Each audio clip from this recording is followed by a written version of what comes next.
Snow powdered the city like sifted sugar the night Mrs. Lillian Hartwell stepped into the marquee of Blakely's winter ball, though she doubted anyone would notice the weather when her presence alone threatened to sour the air.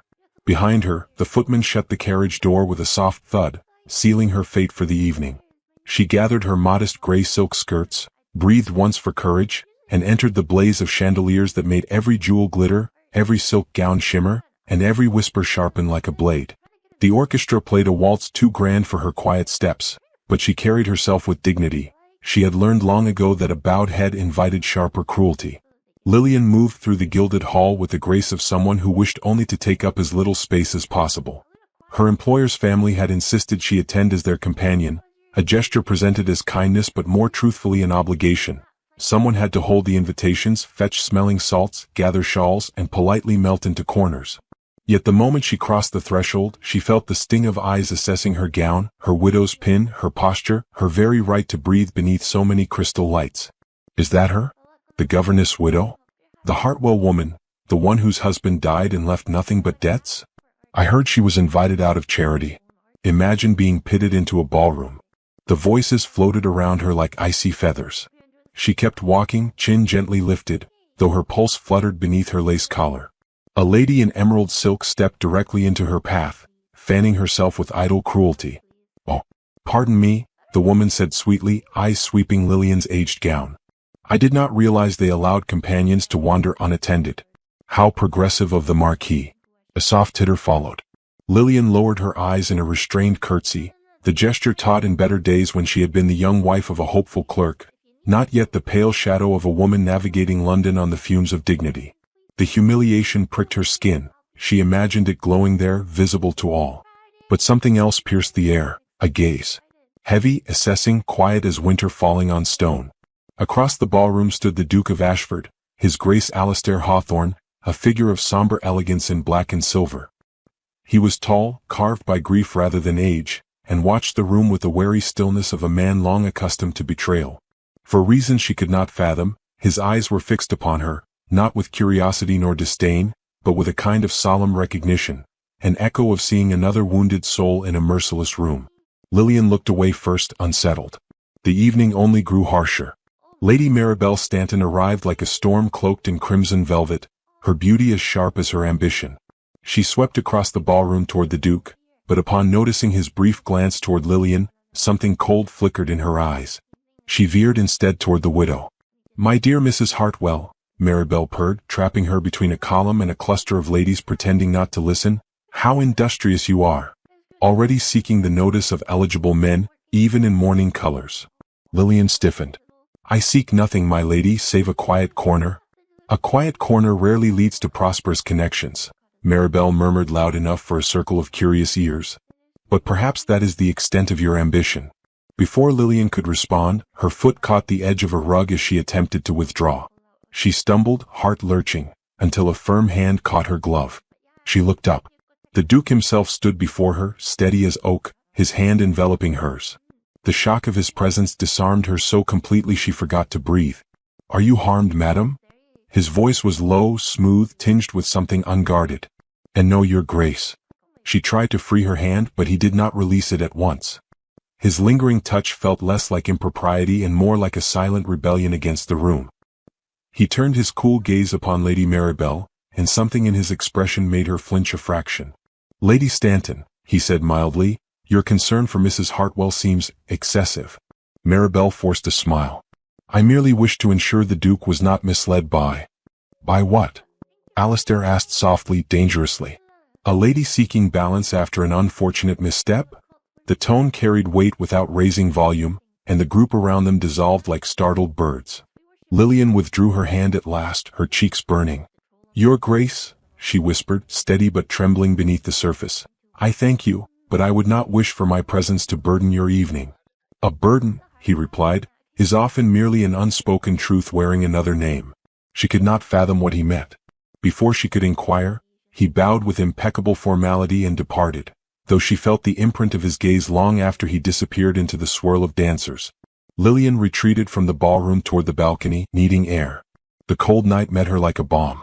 Snow drifted gently through lantern light, softening the echo of laughter behind her. For a fleeting moment, she allowed the vulnerability she had held at bay to tremble free. She wondered if there would ever be a place in the world where she did not have to brace herself against whispers. She did not notice the Duke standing beneath the archway until he stepped from shadow. "Mrs. Hartwell," he said quietly, "you should not be alone in this chill." She startled. "Forgive me, Your Grace. I intended no impropriety." "There is none," he said. His breath curled in the cold air. "I followed only to ensure you were unharmed." She folded her hands to hide their trembling. "I am accustomed to such evenings." "I observed that," he replied, a sorrowful edge in his tone. "It is a strange thing, is it not? To walk among people who speak of kindness while offering so little of it." His words were too perceptive, too intimate for a man she barely knew. She lowered her gaze, heart flickering with an emotion that frightened her. "You see too much, Your Grace," she murmured. "And you endure too much," he countered. The words hung between them, dangerous, sincere, undeniably human.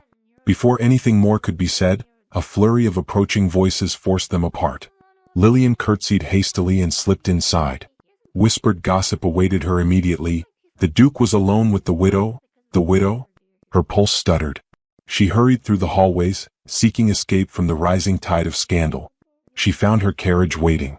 As she stepped inside, the muffled music fading behind her, she allowed one whispered confession to escape her lips. Not for the Duke, not for society, but for herself. "I cannot survive another winter like this." Unseen from the courtyard archway, Alistair watched her carriage roll into the snowy night, a man who sensed the fragile beginning of something he did not yet understand, but could not ignore. The morning after the winter ball dawned pale and brittle, as if the sun itself hesitated to warm a city too enamored with its own coldness. Mrs. Lillian Hartwell sat by the window of her employer's townhouse, mending a frayed cuff with fingers that still trembled faintly from the humiliations of the previous night. She had told herself that sleep would bring distance, that morning light would banish memory, yet the whispers clung to her more tightly than her widow's shawl. Every glance she had endured, every sneer half hidden behind a lace fan, returned with cruel clarity. A knock interrupted her thoughts. The footman entered, holding a small parcel wrapped in cream paper and bound with black ribbon, the sort of elegant restraint only nobility could afford. "For you, madam," he said, though confusion flickered across his features. Companions did not receive such packages. Lillian frowned. "Are you certain? It must be a mistake." "No mistake, madam. Delivered with instructions it be placed directly in your hands." He withdrew, leaving her with the parcel and a growing sense of unease. With careful fingers, she untied the ribbon and eased open the paper. Inside lay a pair of lambskin gloves, soft as breath, dyed a warm winter brown. Beneath them rested a single pressed winter rose, its pale petals preserved with meticulous care. Her breath caught, unsure whether to feel warmed or threatened. No note accompanied the gift, only exquisite handwriting on the wrapping, elegant strokes she had glimpsed on calling cards belonging to aristocrats.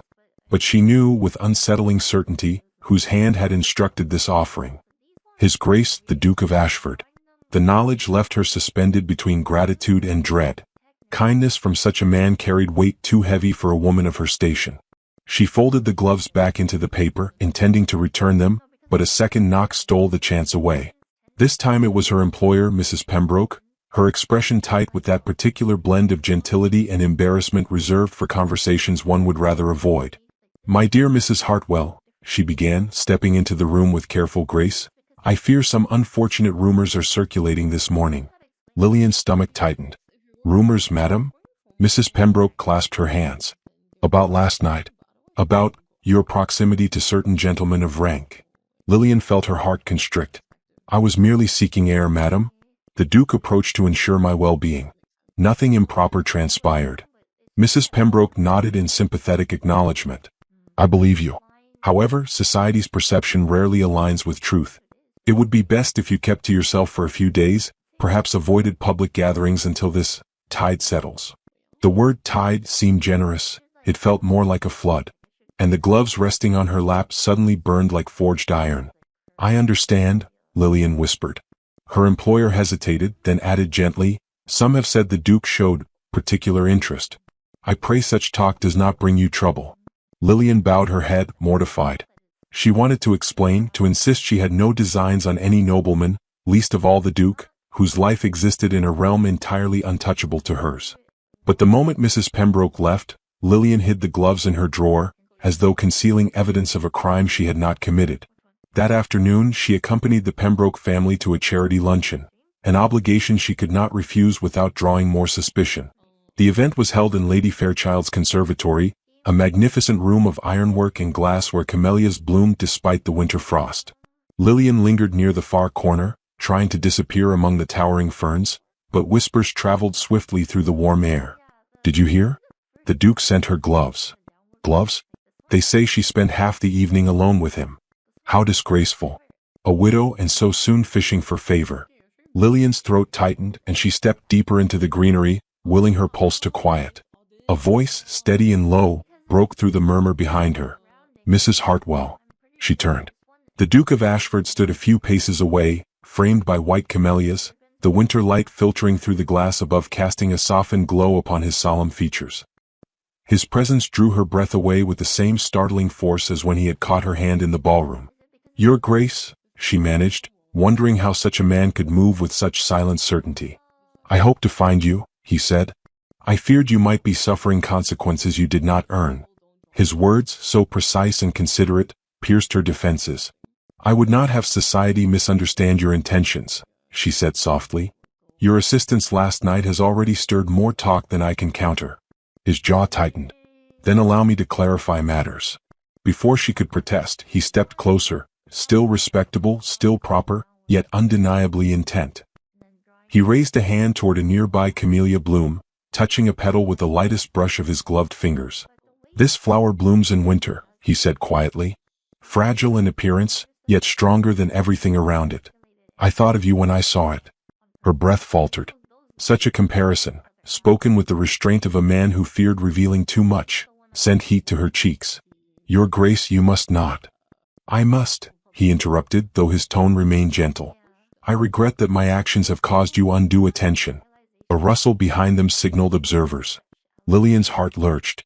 Two ladies stood frozen, their eyes bulging with shock, hands clutching each other like witnesses to treason. The Duke noticed them too. His expression hardened just slightly, and he inclined his head to the women with courtly coldness. But the damage was already done. Lillian felt the tremor of impending scandal trickle into her bones. "You should not be seen speaking with me alone," she whispered urgently. "I beg you to leave before matters grow worse." He hesitated only a moment, long enough for longing and regret to flicker in his gaze. Then he bowed, too deeply for a man of his rank, and departed through the ferns, vanishing into the throng of aristocrats who parted instinctively around him. The women wasted no time. "A secret rendezvous, did you see the way he stood?" She had him ensnared among the camellias like some tragic heroine.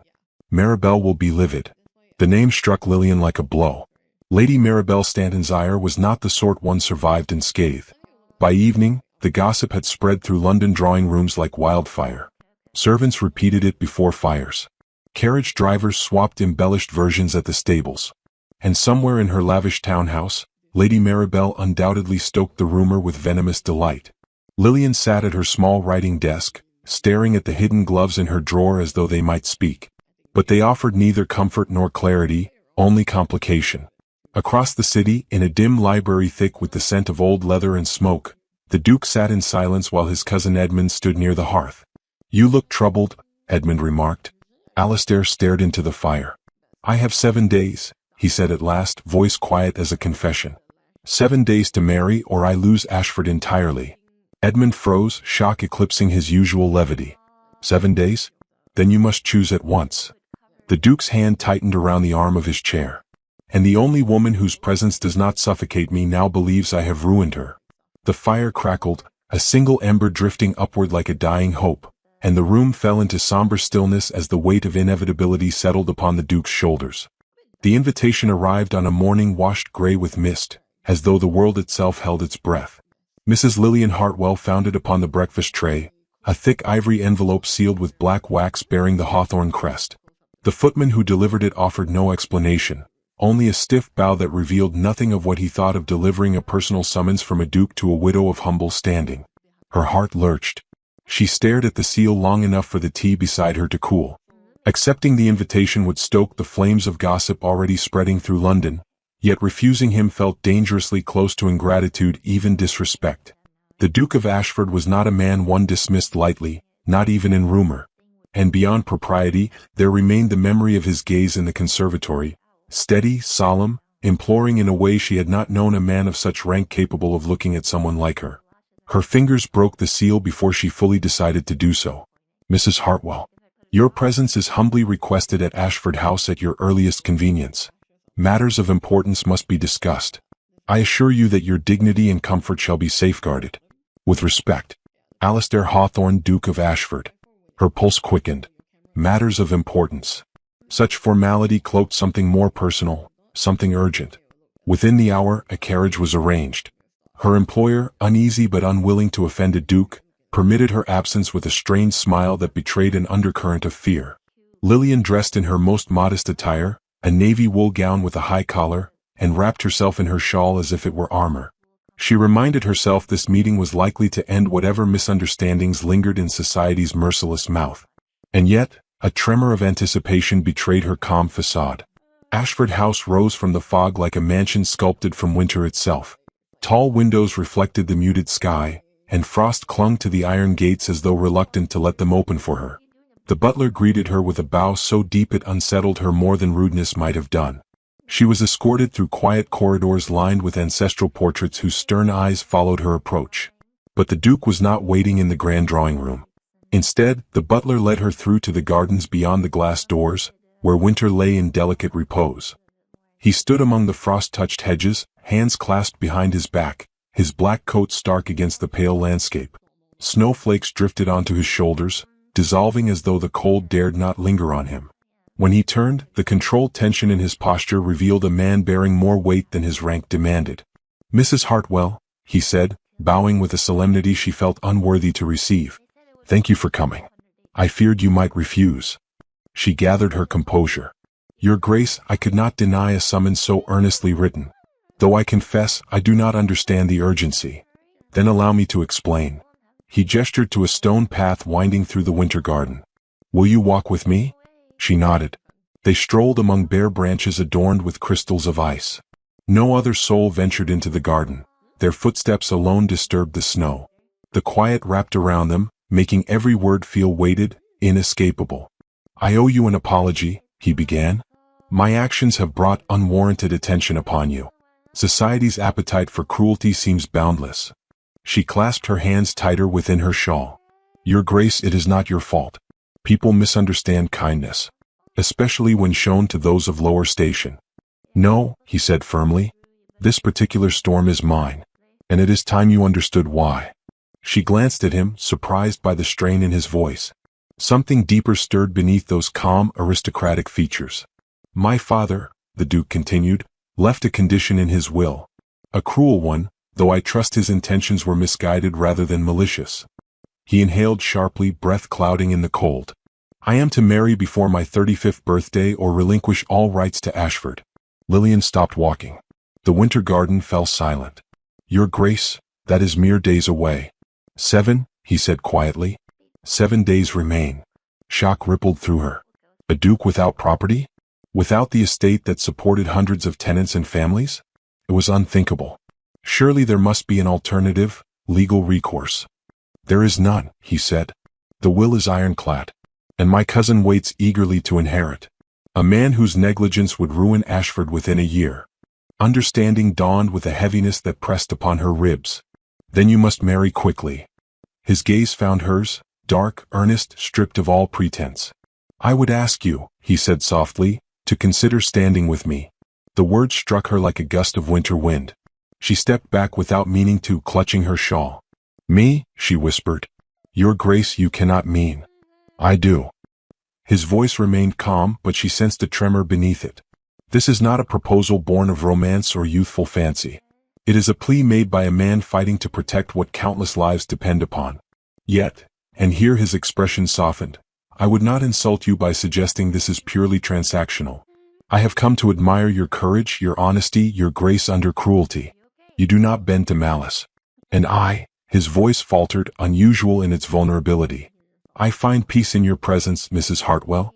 Something I have not felt for a very long time." Her breath shivered.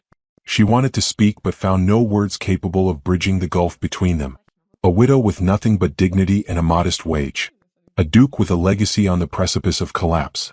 It is too sudden, she murmured, eyes downcast. Too great a chasm. I cannot answer lightly. Nor can I enter a union knowing I might be little more than a necessity. He stepped closer, stopping just before propriety would demand she withdraw. I ask not for affection you do not yet feel. Only for a chance, for both of us, to reshape our fates. Together, if you would have the courage.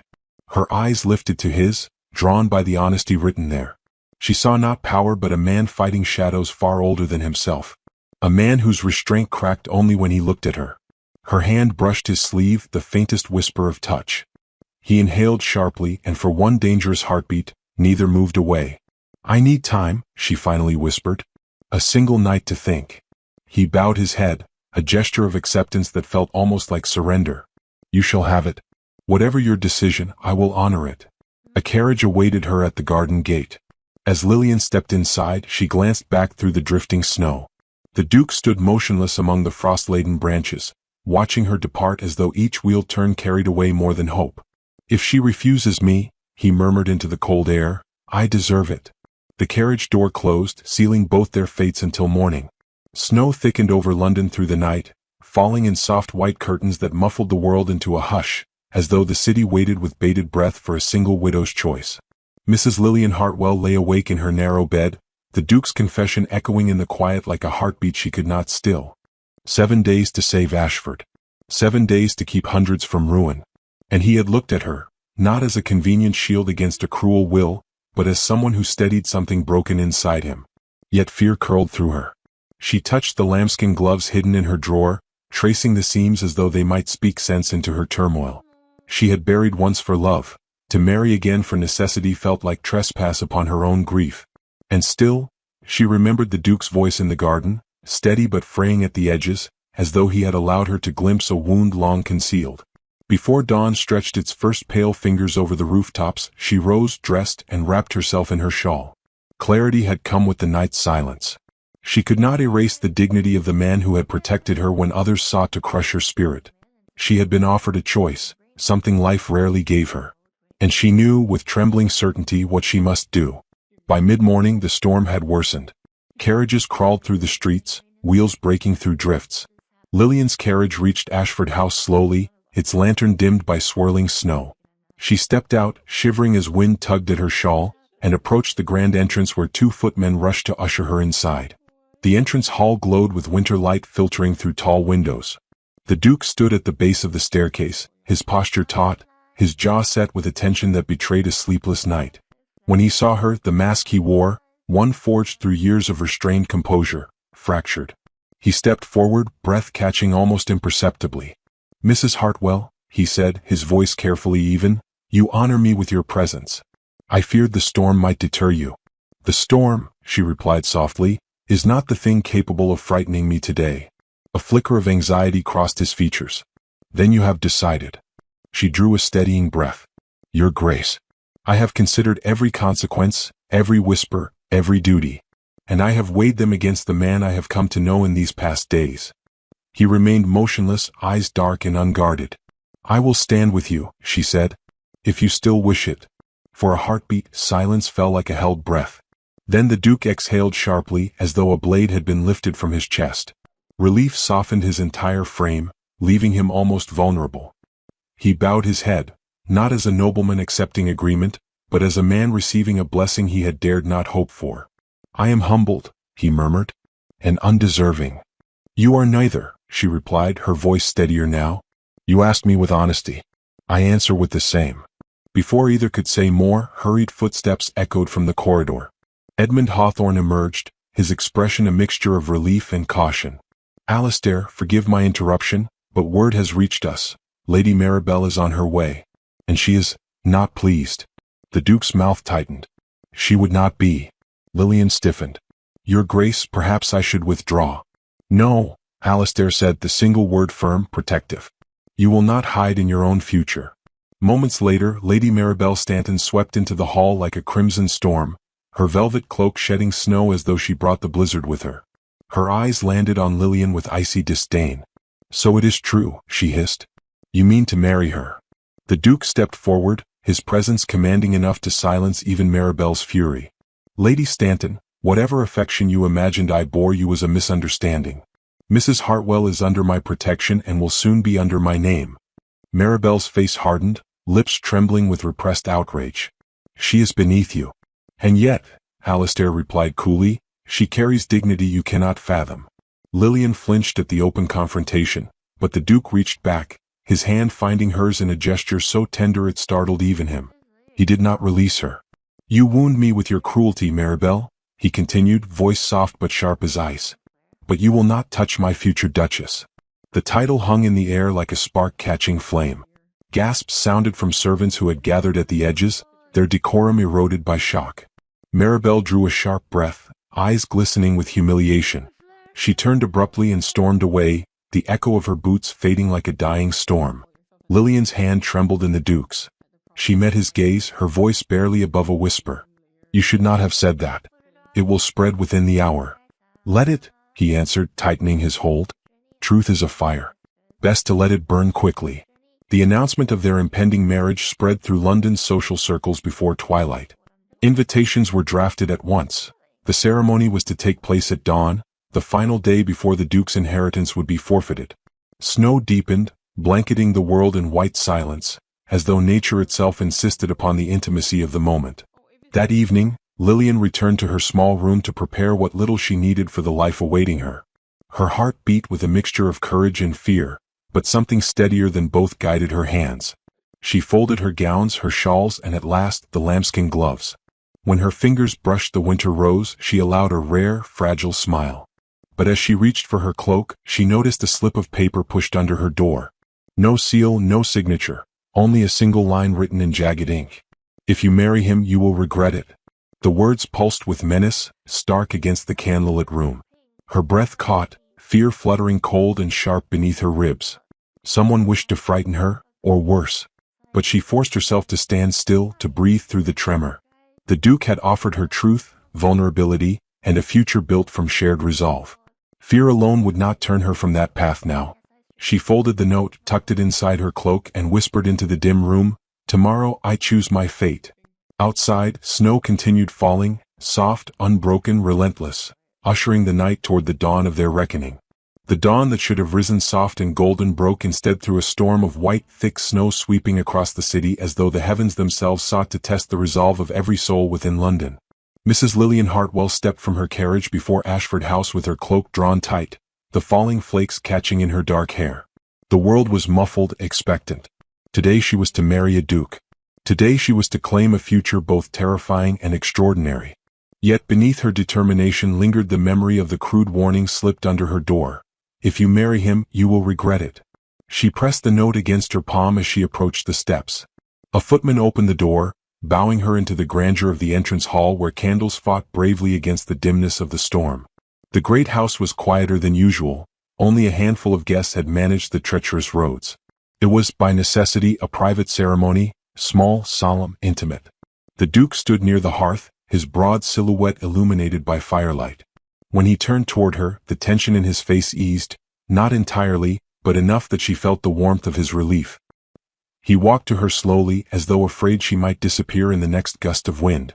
"You made it," he breathed. "No storm could keep me away," she replied. But as she slipped the threatening note into his hand, the line between his brows deepened. He read the message with a cold fury she had not seen before, quiet, lethal, tightly bound. "You should have shown me this last night," he said, voice low. "I feared it would trouble you," she murmured. "It troubles me far more that you endured the threat alone." Before she could answer, heavy footsteps approached. Edmund hurried into the hall, his face pale. "Alistair," he whispered urgently. "He is here." "The cousin." The Duke stiffened. Lillian felt the shift in him like a tightening wire. "Where?" Alistair demanded. "In the west corridor." He forced his way in. The Duke's cousin, Lord Benedict Hawthorne, materialized moments later, flanked by two smug-faced associates. He wore a smirk that did not reach his eyes, which glittered with the sharpness of someone finally within reach of long-anticipated triumph. "Cousin," Benedict drawled, glancing pointedly at Lillian. "The morning of your last day as Duke. How poetic that you attempt to resolve your troubles with such unusual haste." Alistair stepped between Benedict and Lillian. "You will not speak to her." "She should hear the truth," Benedict snapped. "He does not want you, madam. He needs you." A desperate man clutching at the nearest solution. Lillian felt the words sting, but the Duke's steady presence anchored her. "Say what you came to say," Alistair replied, voice forged in ice. Benedict threaded his fingers behind his back. "I came to witness your defeat." "Word of a wedding at dawn? Laughable. The courts will challenge it, the Ton will ridicule it, and the scandal surrounding your widow bride will tarnish every shred of credibility you pretend to possess." His gaze flickered toward Lillian. "Especially now that we know she is easily intimidated." A single note and he never finished. The force of Alistair's steps silenced him more effectively than a blow. "You threatened her," the Duke said, each word heavy enough to shake the room. "You dared to place fear at her door." Benedict's smirk tightened. "I warned her. A necessary kindness, truly. She deserves to know the ruin you will bring upon her." "Enough," Alistair growled. "You will leave Ashford House." "Or what?" Benedict taunted. "You have hours left of authority." Lillian, gathering the remnants of her courage, stepped forward. "Lord Benedict," she said, her voice clear though her hands trembled beneath her cloak, "you speak of ruin as though it were a fate I am too fragile to endure. Yet I have survived poverty, loss, and humiliation delivered by those with far more influence than you. If I stand beside His Grace, it will not be because I am intimidated, but because I choose honor over cowardice." The room stilled. Even the storm outside seemed to hush. Alistair turned to her with eyes darkened by something tender, something fierce. Benedict, however, recoiled, his smugness faltering. "You mistake boldness for wisdom," he hissed. "And you mistake malice for authority," she answered softly. Benedict's face flushed. "Then you are fools, both of you. But do as you please. When the clock strikes the final hour, all of this," he gestured to the grand hall, "will be mine."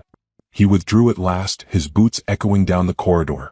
Only once he was gone did Alistair's shoulders drop, the strain slipping from him like snow melting off stone. "You should not have confronted him," he murmured, though admiration warmed his tone. "You should not face him alone," she replied without hesitation. Their eyes held, two souls bruised by different wounds, united by choice rather than fate. Moments later, the chapel at the far end of Ashford House filled with the soft glow of candles. The storm beat against the stained glass as though longing to witness what happened within. A minister, summoned overnight and snow-soaked from travel, stood ready with his book. Edmund waited as their witness, hands clasped, face solemn. When Lillian walked down the aisle, her simple ivory gown brushing the stone floor, Alistair's breath left him. She was not adorned like a duchess. She wore no jewels except the light that reflected from snow-dusted windows. Yet he looked at her as though she were the single, steady truth in a world made of shadows. Her hands trembled when he took them. His hands trembled more. "I once believed duty and affection could not coexist," he confessed softly, just for her.